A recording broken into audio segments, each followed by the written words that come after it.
Halo, nama saya Joel Guru Martin Jeremy, NPM 224101078, kelompok 11.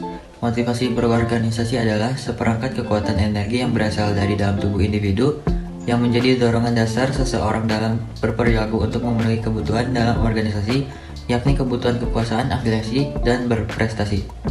Selanjutnya, teknik komunikasi. Teknik komunikasi adalah cara atau kepandaian seseorang dalam menyampaikan pesan, gagasan, pemikiran, ide, atau yang lainnya untuk dapat lebih mudah dipahami atau dimengerti oleh orang lain.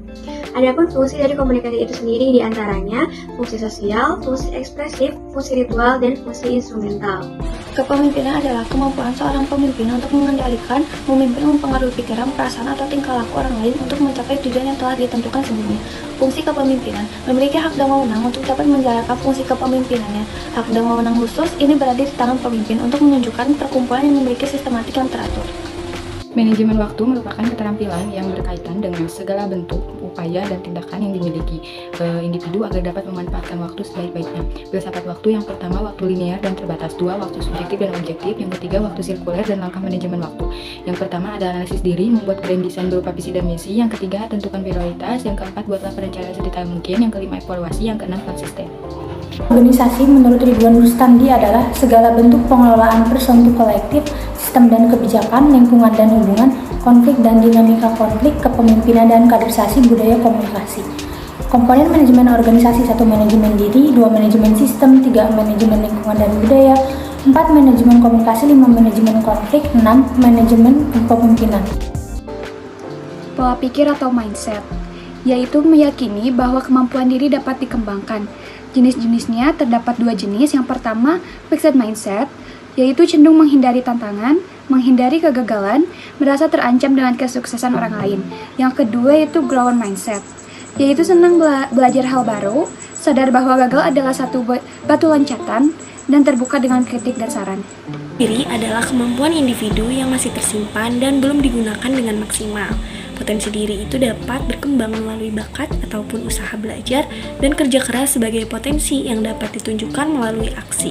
Setiap individu memiliki potensi diri, namun tidak semuanya dapat menggunakan potensi diri dengan baik.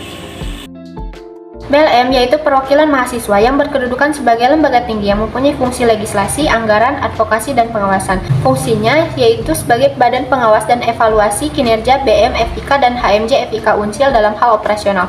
Salah satu tugas pokoknya yaitu menilai, mengawasi, dan mengevaluasi pelaksanaan program kegiatan BM dan HMJ. Salah satu wewenangnya yaitu mengusulkan diadakannya Muslim FIK. Selanjutnya adalah pengenalan orang BMP Konsil. BMP Konsil sendiri merupakan organisasi kemahasiswaan dan kelengkapan non-struktural dari kelembagaan FIK Konsil.